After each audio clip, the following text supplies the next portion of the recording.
Okay, double suspensions are also a possibility and have been used in popular music such as J.S. Bach. We can form a suspension in an upper voice as well as a lower voice in counterpoint. If we move in harmony, this can be nice. But when trying to achieve polyphony, where multiple melodies are being heard as dominating, there would be a completely different approach from the method one would use in harmony.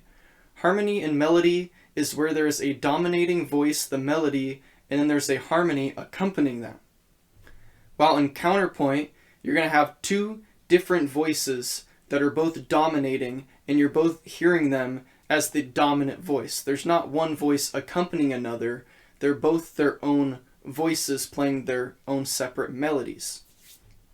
And because of this, this is going to be in terms of counterpoint and not harmony.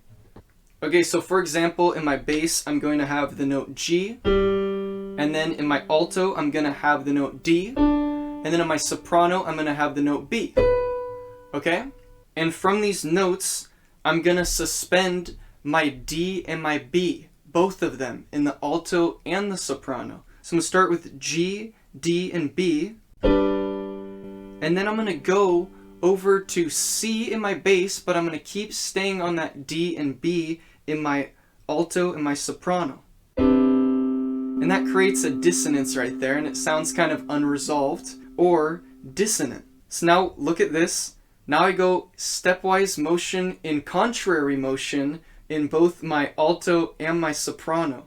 So in my alto, I go down in stepwise motion. In my soprano, I go up in stepwise motion. So we are not only suspending, but we are suspending, and then we are creating a resolution of contrary motion to create 3 octaves. Okay, so to kind of hear what that would sound like, it's going to sound something kind of like this.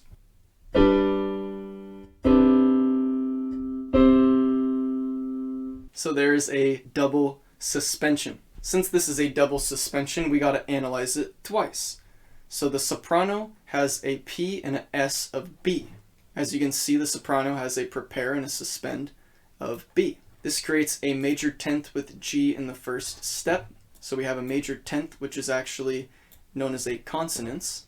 And then C to B creates a dissonant major 7th in the second step. So in the second step, we have that C to that B, and now we have a dissonant major 7th. Then B finally resolves up a step to C, creating a consonant 8 or octave between the bass and the soprano in the third step.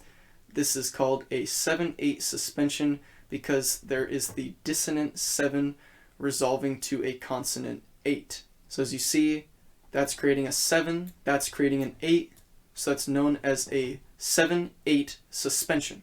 Okay, so the P and the S of the alto are also D, which creates a consonant perfect 5th in the first step. Then C and D create a dissonant compound major 2nd, also known as a major 9th in the second step. Then finally, D in the alto resolves down a step to C,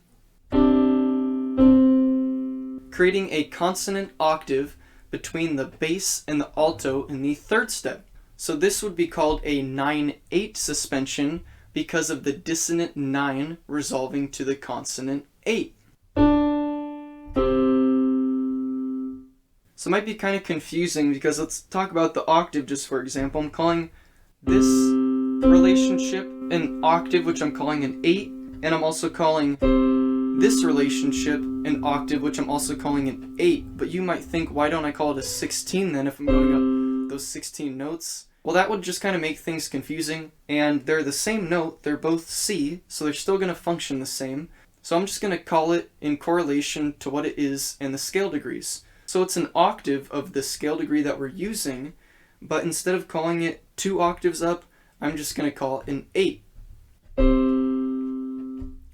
So just kind of talk about that a little more. I'm already calling C in the alto 8, which is an octave above the soprano, okay?